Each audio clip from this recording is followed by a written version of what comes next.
Olá, pessoal. Que a paz do nosso Senhor Jesus Cristo seja conosco. Estamos aqui novamente para dar sequência à leitura com breves comentários dessa obra magnífica. Recomendo a todos, espíritas e não espíritas, que possa fazer a leitura e buscar a compreensão dessa obra de Allan Kardec, o que é o Espiritismo. Utilizamos aqui a tradução de Evandro Noleto Bezerra. Esse livro, ele é um opúsculo de aproximadamente 100 e poucas páginas e ele é dividido em duas partes, uma de diálogo e a outra de explicação doutrinária. Nós estamos no diálogo do padre com Kardec. Na semana passada, nós abordamos a respeito da comunicação entre o mundo espiritual e o mundo dos encarnados, né?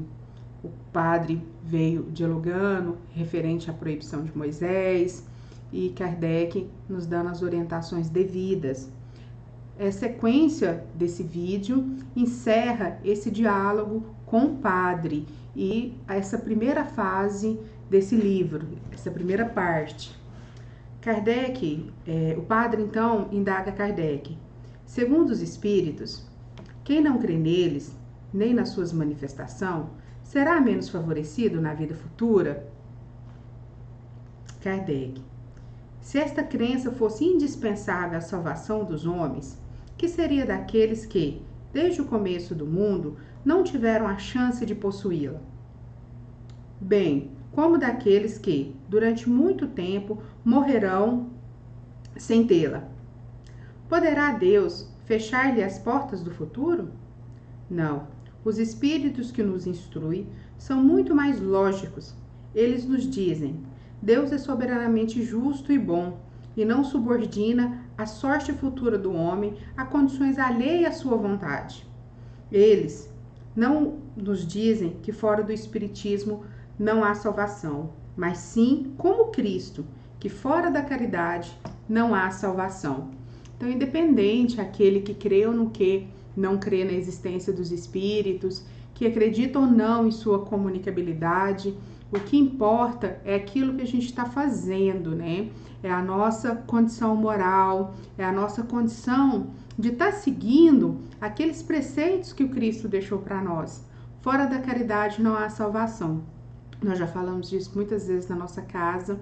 Está lá nas perguntas do Livro dos Espíritos o que vem a ser a caridade, como entendia Jesus, que é o tripé: benevolência para com todos, indulgência, perdão das ofensas. Então, esse bip, ele tem que ficar em nós, na nossa cabeça o tempo inteiro, para que a gente possa evoluir, para que a gente possa se tornar cada vez melhor, fazendo para o outro aquilo que nós gostaríamos que fosse feito para nós. E aí o padre questiona: permite-me, então, dizer-vos que, desde que os espíritos só ensinam os princípios de moral encontrados no Evangelho, não vejo qual possa ser a utilidade do espiritismo, uma vez que, antes dele e sem ser por ele, podíamos e podemos alcançar a salvação. Outro tanto não sucederia se os espíritos viessem ensinar algumas grandes verdades novas, alguns desses princípios que mudam a face do mundo, como fez o Cristo. Ao menos o Cristo era só, sua doutrina era única, ao passo que os espíritos se encontram por milhares e se contradizem, uns dizendo que é branco e outros afirmam ser negro, dando origem, assim, desde o começo, a muitas seitas. Não seria melhor deixarmos os espíritos em paz e nos contentarmos com o que já temos?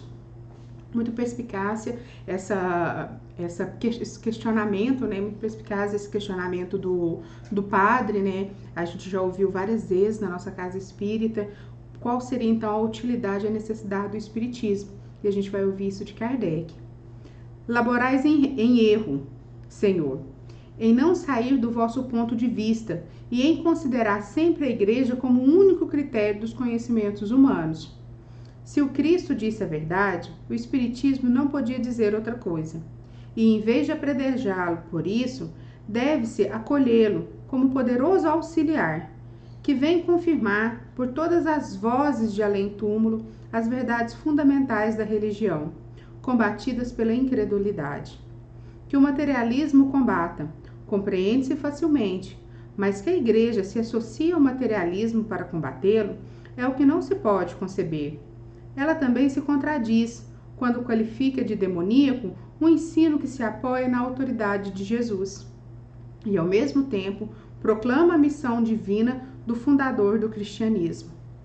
Então, o que a gente precisa é estar mergulhando nos estudos, ler, compreender, verificar o que Kardec disse, entender o que ele não disse, para que a gente possa ter essa base sólida do Espiritismo, que a gente possa compreender essa ciência filosófica e ela, unindo-se a ela, seguir ali a religião que cada um tiver vontade. Aquele que não tiver vontade, que não tiver necessidade de seguir nenhuma condição dogmática, que fique só com ele, mas ele é um auxiliar, ele não vem em substituição a nenhuma das crenças que nós já temos, mas em auxiliar aquele que vai estar divulgando a verdade, levantando os véus daquilo que antes ficou oculto, ficou sobre parábolas, ficou ali sob uma incógnita, porque a gente ainda não tinha condição de compreender. Mas para compreender é preciso de um exercício, é preciso da gente se debruçar sobre os livros, ler, reler, buscar a interpretação de texto, buscar a compreensão a fundo de cada letra, de cada palavra, por que está ali, por que aquela expressão é daquela forma, né? Ter o conhecimento sobre a escala espírita, verificar qual que é a envergadura daquele espírito que está dando tal ou tal comunicação, entender sobre todos esses aspectos, para que a gente possa fazer um julgamento isento de nenhum sentimento mesquinho ou de nenhum ponto de vista, porque às vezes a gente fica muito equivocado quando a gente não conhece os dois lados da história, quando a gente não conhece todas as facetas de uma doutrina tão ampla, tão diversa como essa. O Cristo teria dito tudo? Revelado tudo? Não. Porque ele próprio disse: muitas coisas eu teria ainda a dizer-vos, mas não podeis compreendê-las. É por isso que vos falo em parábolas. Hoje, que o homem está maduro para compreender, o Espiritismo vem completar e explicar o que o Cristo não fez senão tocar, ou só disse sob a forma alegórica. Direi sem dúvidas que competia à Igreja dar essa explicação. Mas qual delas? A romana, a grega ou a protestante? Como não estão de acordo, cada uma delas explicaria seu modo e reivindicaria o privilégio de dar essas explicações. Qual delas conseguiria reunir todos os dissidentes? Deus, que é sábio, prevendo que os homens iriam contaminá-las com suas paixões e prejuízos, não quis confiar-lhe o cuidado dessa nova revelação. Entregou-a aos espíritos, seus mensageiros, que a proclamam por todos os pontos do globo, fora dos limites particulares de qualquer culto, a fim de que ela possa aplicar-se a todos e nenhum a transforme em objeto de exploração. Olha, tanto que é sábia, né, a providência divina, a nos orientar, a nos preparar para as grandes verdades. Por outro lado, os diversos cultos cristãos não se terão, em coisa alguma, afastado do caminho traçado pelo Cristo? Seus preceitos de moral são escrupulosamente observados? Não. Não lhes desnaturaram as palavras, a fim de servirem de apoio à ambição e às paixões humanas, quando elas são a sua própria condenação? Ora, o Espiritismo, pela voz dos Espíritos enviados por Deus, vem chamar a estrita observância de seus preceitos aquele que delas se afastam. Será por isso que qualificam de obra satânica? Vós vos iludis, dando o nome de seitas, a algumas divergências de opiniões relativas aos fenômenos espíritas. Não é de admirar que no começo de uma ciência, quando para muitas observações ainda eram incompletas, tenham surgido teorias contraditórias. Essas teorias, porém, repousam sobre detalhes e não sobre o princípio fundamental. Podem constituir escolas que apliquem certos fatos a seu modo, mas não são seitas, como não o são os diferentes sistemas que dividem os nossos sábios sobre as ciências exatas, em medicina, física e etc. Riscai, pois, a palavra seita, que é imprópria ao nosso caso. A quantas seitas o cristianismo não tem dado origem desde que surgiu? Porque a palavra do Cristo não teve bastante poder para impor silêncio a todas as controvérsias? Porque é suscetível de interpretações que ainda hoje dividem os cristãos em diversas igrejas, pretendendo todas elas possuir exclusivamente a verdade necessária à salvação, detestando-se intimamente e se anatematizando em nome do seu divino mestre, que não pregou senão o amor e a caridade. Devido à fraqueza dos homens, direi vós, seja como, então, quereis que o Espiritismo triunfe subitamente dessa fraqueza e transforme a humanidade por um encanto? Passemos à questão da utilidade. Dizeis que o Espiritismo não nos ensina nada de novo. É um erro. Ele ensina ao contrário, bastante aqueles que não se detêm na superfície, ainda que ele não fizesse mais que substituir a máxima fora da caridade não há salvação, que congrega os homens àquela, fora da igreja não há salvação, que os divide e já teria marcado uma nova era à humanidade. Dissemos que podia passar sem o Espiritismo. Concordo. Como também se podia passar sem uma porção de descobertas científicas. Os homens, certamente, vivem bem. Antes da descoberta de todos os novos planetas, antes que tivesse calculado os eclipses, antes que se te conhecesse o mundo microscópio e sem outras coisas.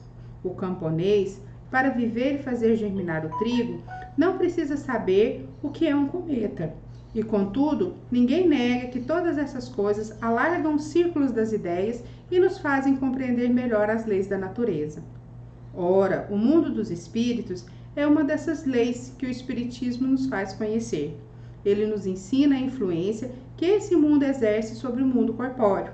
Mesmo supondo que a isso se limitasse a sua utilidade, já não seria muito a revelação de tal potência?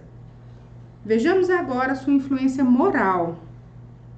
Admitamos que ele nada ensine sob esse ponto de vista. Qual o maior inimigo da religião? O materialismo. Porque o materialismo não crê em coisa alguma. Ora, o Espiritismo é a negação do materialismo, que já não tem razão de ser. Assim, não é mais pelo raciocínio nem pela fé cega que se diz ao materialista que nem tudo se acaba com o corpo, mas pelos fatos, fazendo-o, por assim dizer, tocar os dedos e enxergar. Não será isso um pequeno serviço prestado à humanidade e à religião? Isto, porém, não é tudo. A certeza da vida futura e o quadro vivo daqueles que nos precederam nessa vida mostram a necessidade do bem e as consequências inevitáveis do mal. Eis porque, sem ser religião, o Espiritismo se prende essencialmente às ideias religiosas, desenvolve-as naqueles que não a possuem e fortifica-as nos que vacilam. A religião encontra, pois, um apoio nele, não para as pessoas de visão estreita, que veem a vida futura integralmente na doutrina do fogo eterno, mas na letra que no espírito, e sim para aqueles que veem segundo a grandeza e a majestade de Deus.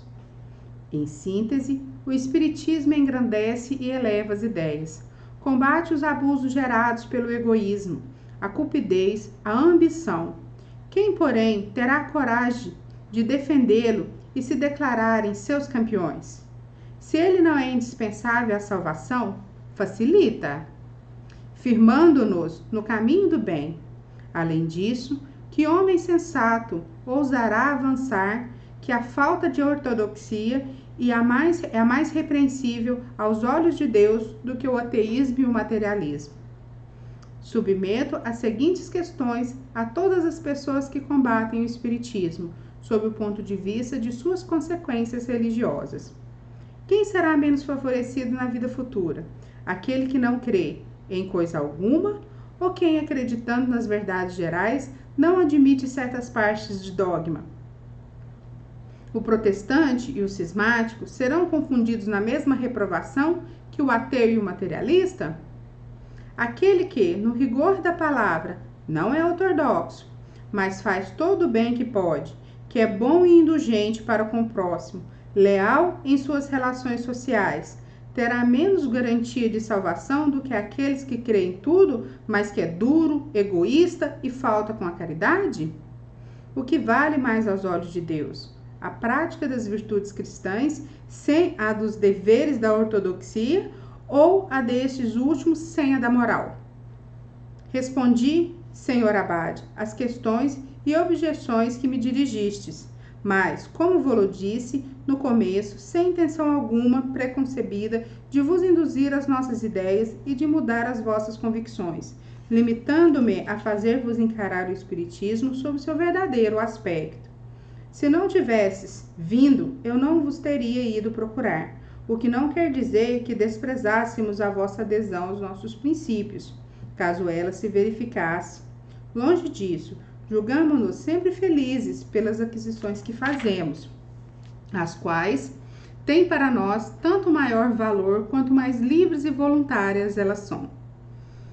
Não só não temos o direito de exercer o constrangimento sobre quem quer que seja, como também sentiríamos escrúpulos em ir perturbar a consciência dos que, tendo crenças que os satisfazem, não vêm espontaneamente ao nosso encontro.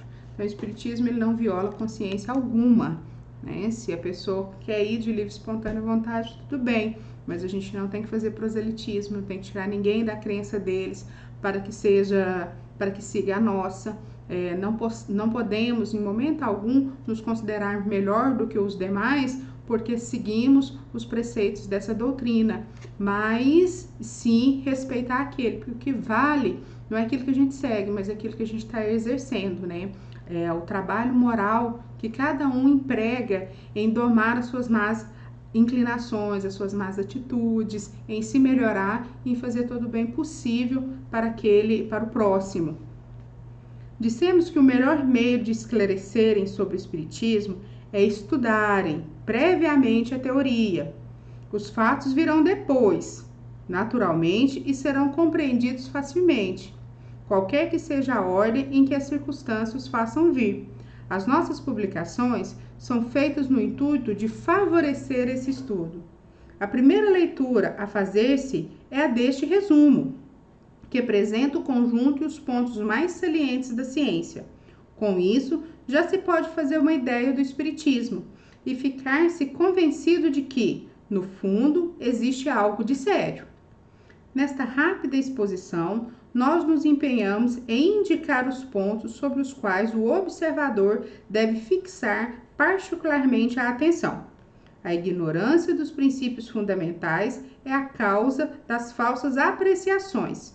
A maioria daqueles que querem julgar o que não compreendem ou que se baseiam em ideias pré-concebidas.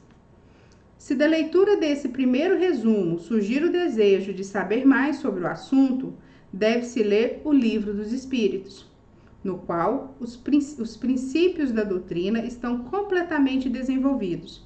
Depois, o Livro dos Médiuns, para a parte experimental, destinada a servir de guia para os que desejarem operar por si mesmo, bem como aos que quiserem compreender melhor os fenômenos. Vêm depois as diversas obras em que são desenvolvidas as aplicações e as consequências da doutrina, tais como o Evangelho segundo o Espiritismo, o Céu e o Inferno e etc. A Revista Espírita é, de certo modo, um curso de aplicações, em virtude dos numerosos exemplos e desenvolvimento que ela encerra, tanto sobre a parte prática como sobre a parte experimental. As pessoas sérias, que já fizeram um estudo prévio da doutrina, teremos prazer em dar verbalmente as explicações que se tornarem necessárias. sobre os pontos de vista que porventura não tiverem compreendido suficientemente. Então aqui, ao finalizar os diálogos, né, nessa primeira parte do livro, Kardec nos orienta como que nós, né, devemos proceder no estudo do Espiritismo. Precisamos ser conscientes da seriedade desse estudo. Precisamos ir lá buscar as obras que Kardec deixou para nós, que ele escreveu, e ele coloca aqui a sequência desse estudo, porque há ali um encadeamento de ideias, uma sequência de ideias, de fatos. Então, o primeiro é essa obra que a gente tá lendo agora. O que é o Espiritismo? Para a gente reunir aqui, verificar a seriedade dessa doutrina, para que a gente possa verificar o que a gente vai encontrar nas demais obras. Ele dá uma pincelada em tudo aqui, para que a nossa ideia vá se abrindo para as novas questões que vão chegando.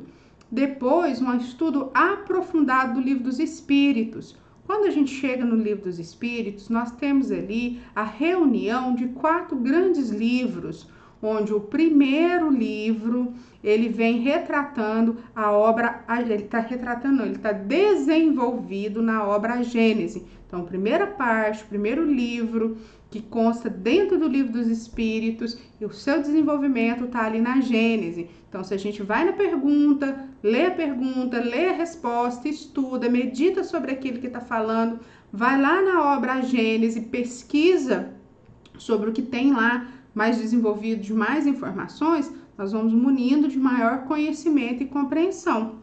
Depois, o segundo livro, a segunda parte do Livro dos Espíritos, que é considerado o livro segundo, ele está desenvolvido no Livro dos Médiuns.